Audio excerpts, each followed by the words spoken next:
embrace the environment you're in right now. Learn the lessons you can from the environment you're in right now. And as you learn them, it will change the environment. Your ability to operate will change, which will then give you a new problem set, which will then give you a new stepping stone. And at some point, the right moment comes, and then that's when you launch. Yeah. Well, question for you. A question for you on that is, I believe there is a right moment for everyone. I also believe that, a lot of people are not willing to take what they view as that risk to when that moment comes. And when people ask me for that advice about why I did it, how I did it, would I do it again? It's tough to give advice on that because everyone is wired differently. So how do you think about that? How do you think about? We are conditioned in a risk-averse society. We have so much to lose. That's part of a capitalist system.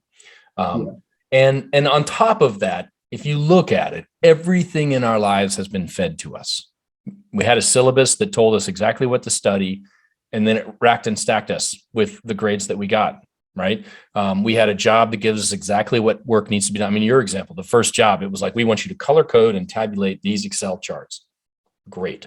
But you could also automate a lot of that. Like at some point, the job just becomes this weird redundant thing. I think the first thing, if you want to start up something, you want to launch something, you want to follow a different path, the first thing to recognize is what's your risk tolerance. Are you afraid because it's scary, or are you afraid because it's different? Because those are very different things. And if you're afraid because it's different, you've got some work and some growth to do. And you have to start to recognize like, hey, sometimes we have to take risk. Sometimes we have to live in an environment where we don't know that it's all going to work out and be perfect, but we step forward and we try.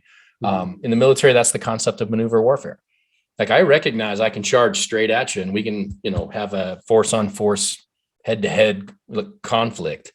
But a maneuver warfarist will say, okay, well, that would be a waste of my energy. So maybe I'll just step over here where you're not and see what happens, right? But the moment you step away, if the other person's coming at you head to head, you might have just opened up a gap. Well, that is risk, right? And how much risk are you willing to assume to give yourself an opportunity for great things to happen? So I think step one is to recognize like, what's your real tolerance? Because we talk a big game, but are you willing, to risk and to put things out there and to kind of lay it all on the line? That feels like a big epiphany moment when it happens. But I think it only happens that day we wake up and realize like, hey, I'm not acting because I want to protect all this stuff. Yeah. And if you're in a place where you're trying to protect, your risk tolerance is too low. Go fix it. I mean, you're going to get sick in our modern world. Like we're all going to get sick. You talk about the COVID environment. It's coming for you, but it's not going to kill you all. So, at some point we have to look at our risks, our tolerance of risk, and then accept a certain amount of like, we're going to take some hits, but that's part of the growth process. Same thing's true in stocks. I mean, I would imagine you build a hedge fund and you find your investors, you have to have a conversation with them like, hey, how much of this are you willing to lose as we test out ideas? And the ones, the truly successful people, they're willing to lose a lot. But as someone, I guess for me personally, like as someone who is not wired risk aversely, I'm risk taking. I don't see it as a risk because I think something's it's cheesy, but something's like super important is like if you believe in yourself, like it doesn't feel like a risk, right? Because you're doing what isn't like I quit my job and I launched my company, Command Ready. Right. And my wife was not super excited. We have a paycheck. It comes every 1st and 15th. Why make that go away? It's known. Right. Being able to operate in the unknown is a talent you should cultivate. If you were born with a degree of that, but even then, you operate with a high degree of risk and you're willing to take this step. But how many years did you fall into the making Excel charts before you were able to move past it? Yeah. Well, it's funny because I don't even know. It's actually another. I don't even know if it was how many years did it take before you decided to move past it as much as it is like 2 years ago. everyone was in the same routine: go to work, go to the gym, shower, go to sleep, go to work, gym, shower, sleep, see your friends on the weekends. And like that all changed in COVID. And when that all changed, and it was like, okay, I don't have time to I don't go to the gym, and I don't like, that was when I actually got to think more, and I'm like, well, everything just got out of whack. And that's when it hit me. So when the environment shifts on you, that's an excellent time to reassess too. Yeah. Because now you can look around and say, okay, the things that I thought were known in the hero's journey, right? In the life cycle of all change, going from order into chaos and then back again, the story, the monomyth that drives us all. The first step is the call to action. And a lot of the times we don't hear it, or the first thing we say is no, when the call to action comes. And it's just that's that risk level. That's because that's scary. But remember, like, fate guides those who will and those who won't, she drags. And she's coming at you with a club. If you're not willing to go into the adventure on your own, she'll start. I mean, they say, oh, opportunity only knocks once. Like maybe, but sometimes when opportunity knocks, it knocks with a Mack truck. So it's going to hurt, and you better listen, because it's going to take you to this adventure. It sounds like in your case, it was knocking and then the world changed. So the timing was perfect, like things fall in place. And you're saying the knocking will get louder until you listen. I think that on things that are like, if you are fated to do, like you have this idea, you can't shake it, the knocking will get louder. I mean, you're going to get hit with it until you respond, and you either kill off part of yourself to deny it, or eventually you're going to listen to it, and you will allow yourself to grow and to develop, because you finally embrace the fact that, hey, we got to head off into chaos a little bit, and we got to live in chaos a little bit to redefine our new rules, our new roles, and how we're going to live. How do you, as a third party observer, when you see someone with that dilemma who continues to take the risk averse path, but you see so clearly that they should take the other route and it's time for them? You don't want it. How do you possibly? That's a danger, though. That's a siren's call, right?